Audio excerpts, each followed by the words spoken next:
Welcome to my channel लगन money street YouTube Hindi story व वचन चैनल पर आपका वेलकम, आपका स्वागत करते हैं। सारी आदर और महिमा प्रभु यीशु को मिले, आमीन। सभी भाई बहनों को जय मसीह की, प्रेज द लॉर्ड। आज का वचन, और जो कुछ तुम प्रार्थना में विश्वास से मांगोगे वह सब तुमको मिलेगा। मत्ती 21 का 22 वचन। आमीन, हालेलुया। प्रभु यीशु के अनुग्रह से आज फिर आपके लिए बाइबल से एक रोचक कहानी लेकर आए हैं। आज की कहानी का नाम है यूसुफ। यूसुफ के विषय में आप सभी को पता है, लेकिन लगन मिनिस्ट्री चैनल बाइबल की प्रत्येक कहानी और वचन को सही और सच्चाई से बताता है। तो चलते हैं आज की कहानी व वचनों की ओर। इससे पहले आप चैनल को लाइक, सब्सक्राइब और बेल आइकन को दबा लीजिए ताकि आपको लगन मिनिस्ट्री की बाइबल आधारित प्रत्येक वीडियो का नोटिफिकेशन समय पर मिलता रहे। धन्यवाद। यूसुफ याकूब का बेटा अब्राहम का परपोता था, जो हारान में पैदा हुआ। यूसुफ की माता का नाम राहेल था। जब राहेल का जेठा पुत्र पैदा हुआ तो उसने उसका नाम यूसुफ रखा और कहा, यहोवा मुझे एक और पुत्र देगा। तो यूसुफ के नाम का अर्थ है यहोवा बढ़ाता है, या परमेश्वर ने मेरी नाम धराई दूर कर दी है, जो कि राहेल की प्रार्थना का उत्तर था। याकूब जब अपने मामा लबान के पास से निकला, रास्ते में परमेश्वर ने उसके नाम को बदल दिया। उसका नाम याकूब से इजराइल हुआ। वह अपने भाई एसाव से मिलने के पश्चात दोनों भाई इकट्ठे रहने लगे। इस संपूर्ण कहानी का लिंक नीचे डिस्क्रिप्शन में दिया गया है। आप लिंक पर जाकर इस कहानी को पूरी तरह से देखें, ताकि आज की यह कहानी आपको समझ में आ सके। आमीन। याकूब ममरे में, जो करियतबा अर्थात हेब्रोन है, जहां अब्राहम और इसहाक परदेशी होकर रहे थे, अपने पिता इसहाक के पास आया। इसहाक की आयु 180 बरस की हुई थी। इसहाक का प्राण छूट गया, वह मर गया।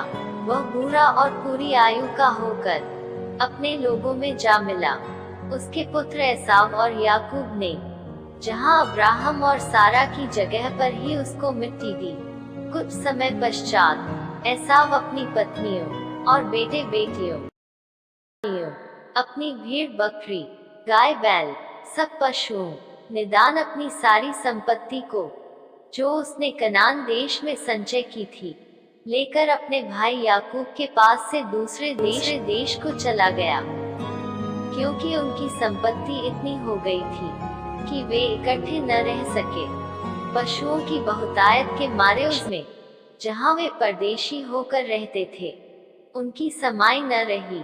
एसाव याकूब को छोड़कर दूसरे देश चला गया। याकूब के 12 पुत्र हुए। उनमें से लिया के 6 पुत्र हुए। पहला रूबेन, दूसरा शिमोन, लेवी, यहूदा, इस्साकार और जबूलून थे। राहेल के 2 पुत्र यूसुफ और बिन्यामीन पैदा हुए। राहेल की दासी बिल्हा के भी 2 पुत्र दान और नप्ताली नाम के थे। लिया की दासी जिल्पा से गाद और आशेर नाम के 2 पुत्र हुए। लिया से एक लड़की भी पैदा हुई थी, जिसका नाम दीना था। यूसुफ कहानी का वर्णन उत्पत्ति की किताब अध्याय 37 से शुरू होता है। याकूब और राहेल का पुत्र यूसुफ 10 सौतेले भाइयों, एक पूर्ण भाई और कम से कम एक सौतेली बहन के साथ कनान देश में रहता था। वह राहेल का जेठा और याकूब का 11वां पुत्र था। सभी पुत्रों में से यूसुफ को उसके पिता ने पसंद किया। याकूब कनान देश में ही रहा, जहां उसके पिता ने परदेशियों की जिंदगी गुजारी थी। याकूब के परिवार में हुई कुछ घटनाएं हुई। जब याकूब का बेटा यूसुफ 17 साल का जवान था, तब वह अपने भाइयों के साथ भेड़ बकरियां चराने जाता था। उसके ये भाई याकूब की पत्नी बिल्हा और जिल्पा के बेटे थे।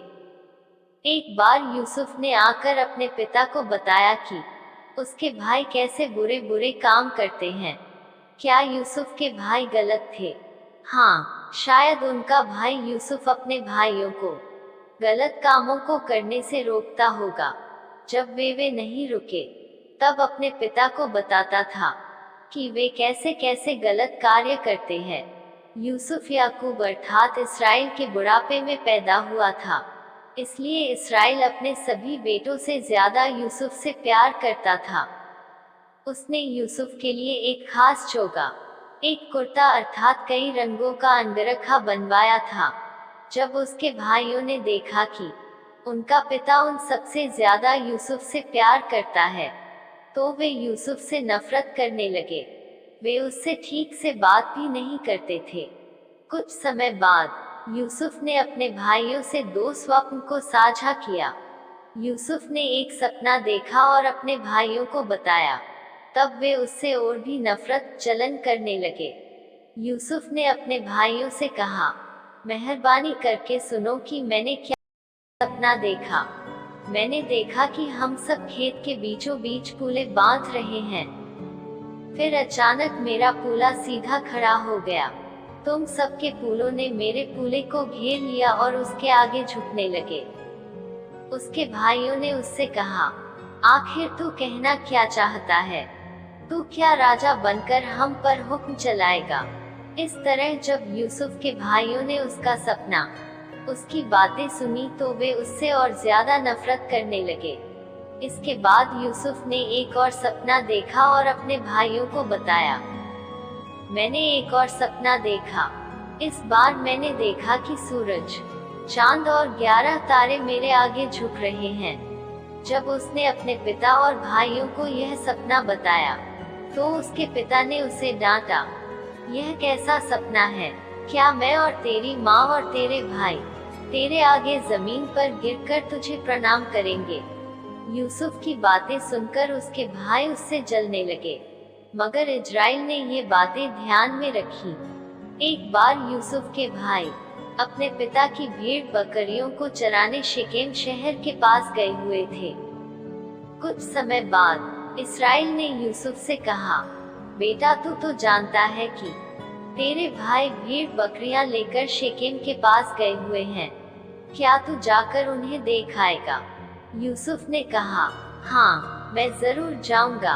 उसके पिता ने कहा, जा बेटा, जाकर देखा कि वे खैरियत से हैं या नहीं, और भेड़ बकरियों को भी देखा। फिर आकर मुझे उनका हाल चाल बताना। इसलिए यूसुफ हेब्रोन की घाटी से, जहाँ वे रहते थे, शेकेम की तरफ चल दिया। जब वह एक मैदान में यहाँ वहाँ भटक रहा था, एक आदमी ने उससे पूछा, तू क्या ढूंढ रहा है? उसने कहा, मैं अपने भाइयों को ढूंढ रहा हूँ। वे यहाँ भेड़ बकरियां चराने आए थे। क्या तू जानता है वे कहाँ हैं? उस आदमी ने कहा, वे यहाँ से चले गए।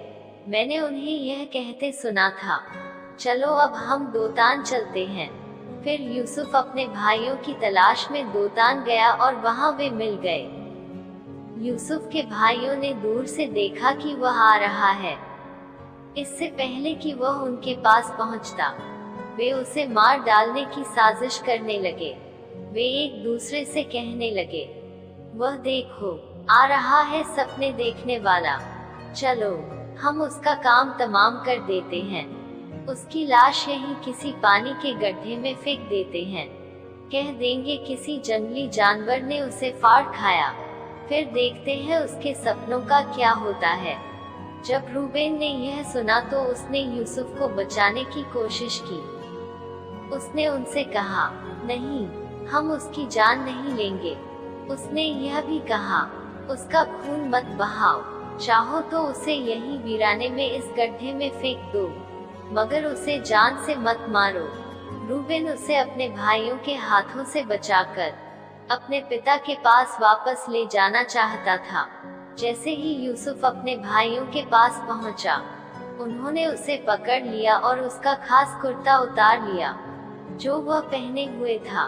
फिर उन्होंने उसे पानी के गड्ढे में धकेल दिया। उस वक्त वह गड्ढा सूखा था, उसमें जरा भी पानी नहीं था। इसके बाद वे खाना खाने बैठे। फिर उन्होंने देखा कि इश्माइलियों का एक कारवां चला आ रहा है। ये इश्माइली गिलाद से आ रहे थे और अपने ऊंटों पर सुगंधित गोंद, बलसा और रालदार छाल लादे हुए मिस्र जा रहे थे। तब यहूदा ने अपने भाइयों से कहा, अगर हम अपने भाई को मार डालें और यह बात छिपा भी लें, तो हमें क्या मिलेगा? इससे अच्छा है कि हम उसे इन इश्माइलियों के हाथ बेच दें और उसकी जान न लें। आखिर वह हमारा भाई ही तो है, उसके साथ हमारा खून का रिश्ता है। उन्होंने अपने भाई यहूदा की बात मान ली।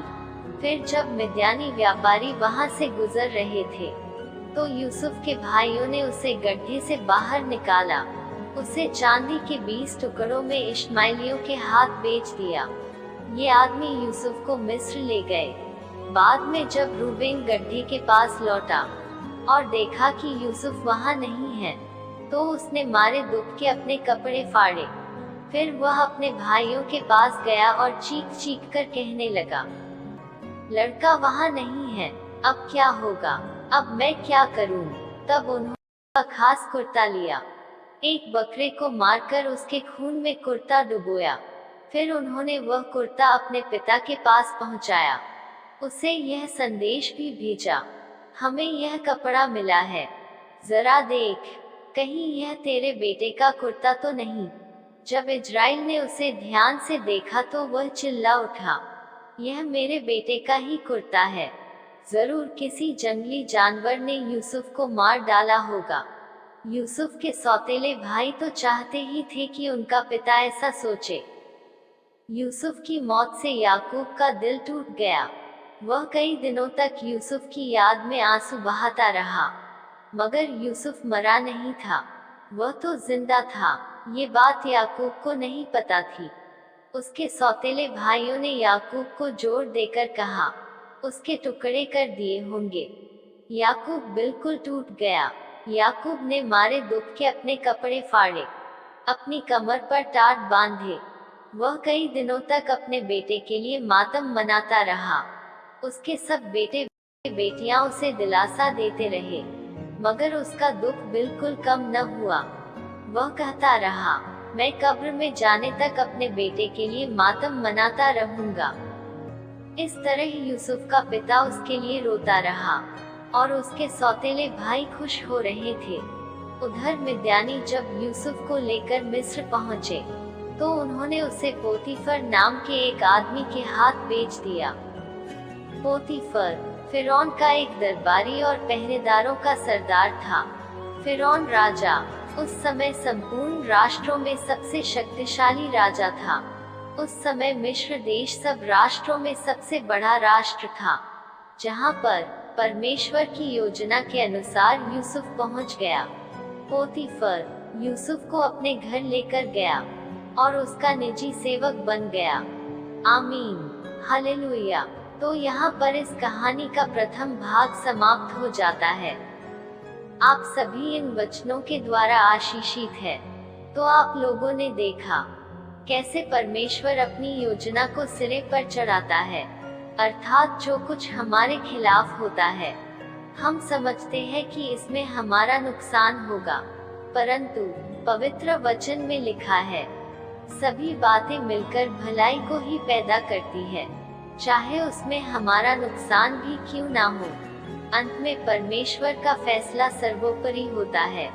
तो हमें ना तो डरना चाहिए ना ही घबराना चाहिए, बस परमेश्वर के साथ जुड़े रहे, क्योंकि वो कहता है, ना तो मैं तुझे कभी छोड़ूंगा, ना कभी त्यागूंगा। आमीन। उस परमेश्वर की महिमा सदा हो। इस कहानी का दूसरा भाग जल्द ही लगन मिनिस्ट्री यूट्यूब चैनल पर पब्लिश करेंगे और देखेंगे कि यूसुफ के साथ आगे क्या क्या घटना घटती है और अंत में परमेश्वर का क्या फैसला होता है। तो आप जुड़े रहे लगन ministry YouTube Hindi Bible story और वचन चैनल, जहां पर आप बाइबल की सच्ची कहानियों व वचनों को देखकर और सुनकर अपने विश्वास को बढ़ाए। धन्यवाद। प्रभु यीशु की कृपा आप सब पर बनी रहे। पिता का प्रेम, यीशु का अनुग्रह, पवित्र आत्मा की सहभागिता आप पर और आपके परिवार पर हमेशा बनी रहे। आमीन।